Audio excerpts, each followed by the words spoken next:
మిత్రులందరికీ నమస్కారం. నేను మీ సిప్పం అరవింద్ కుమార్, జనసేన పార్టీ తుంగతుర్తి నియోజకవర్గం. మిత్రులారా, తెలంగాణ రాష్ట్రంలో అధికారంలో ఉన్నటువంటి కాంగ్రెస్ పార్టీ కావచ్చు, అదేవిధంగా ప్రతిపక్షం నుండి బీఆర్ఎస్ పార్టీ కావచ్చు, రోజుకో నాటకం ఆడుకుంటూ తెలంగాణ ప్రజలను మోసం చేస్తున్నారని తెలియజేస్తా ఉన్నా. ఏదైతే ఇప్పుడు అధికారంలో ఉన్నటువంటి కాంగ్రెస్ పార్టీ 6 గ్యారెంటీలని ఏ ఒక్క హామీ కూడా సక్రమంగా నెరవేర్చకుండా తెలంగాణ ప్రజలను మోసం చేస్తూ ఉంది. అదేవిధంగా 2 లక్షల ఉద్యోగాలని, నిరుద్యోగ భృతి అని తెలంగాణలో ఉన్నటువంటి నిరుద్యోగులను మోసం చేసుకుంటూ పబ్బం గడుపుతుంది కాంగ్రెస్ పార్టీ అని, కాంగ్రెస్ ప్రభుత్వాన్ని నేను తెలియజేస్తా ఉన్నా మిత్రులారా. అదేవిధంగా ఈ కేటీఆర్ బీఆర్ఎస్ పార్టీ తెలంగాణలో నిరుద్యోగ సభలు పెట్టుకుంటూ, అదేవిధంగా ఏదైతే నీట్ ఎగ్జామ్ పేపర్ లీకేజ్ వ్యవహారంలో ధర్నాలు చేయడం చూస్తుంటే నాకు నిజంగా నవ్వేస్తుందబ్బా.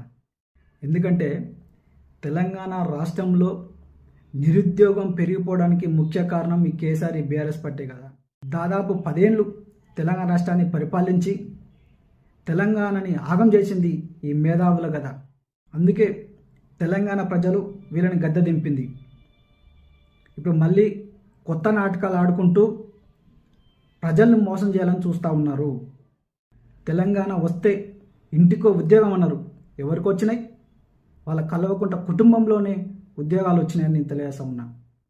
అదేవిధంగా తెలంగాణ వస్తే నీళ్లు నిధులు నియామకాలని, దళిత ముఖ్యమంత్రి అని అబద్ధపు మాటలు చెప్పుకుంటూ తెలంగాణ రాష్ట్రంలో దొరికిందలా దోచుకొని తెలంగాణ రాష్ట్రాన్ని సర్వనాశనం చేసింది ఈ కేసీఆర్ కేటీఆర్ బీఆర్ఎస్ పార్టీ కాదని తెలియజేస్తా ఉన్నా. ఇప్పుడు నీట్ పేపర్ లీకేజీ వ్యవహారం మీద మాట్లాడుతున్న కేటీఆర్, మరి మీ అయ్య ముఖ్యమంత్రి ఉన్నప్పుడు తెలంగాణ రాష్ట్రంలో ఎన్నో పేపర్ లీకేజీలు అయ్యి ఎంతోమంది విద్యార్థులు తీవ్ర ఇబ్బందులు పడ్డారు. మరి దాని గురించి మాట్లాడే ముందు కేటీఆర్ గారు నేను తెలియజేస్తా ఉన్నా. అది మాట్లాడకుండా ఇలా ఎన్ని రోజులు మీ రాజకీయ లబ్ధి కోసం తెలంగాణ ప్రజలు మోసం చేసుకుంటూ పబ్బం గడుపుతారు కేటీఆర్ గారు నేను తెలియజేస్తా ఉన్నా. మీరు చేసేటువంటి నాటకాలన్నీ కూడా తెలంగాణ ప్రజలందరూ కూడా గమనిస్తూనే ఉన్నారు. తస్మాత్ జాగ్రత్త కేటీఆర్ గారు. జై భీమ్, జై హింద్, జై జనసేన, జై పవన్ కళ్యాణ్.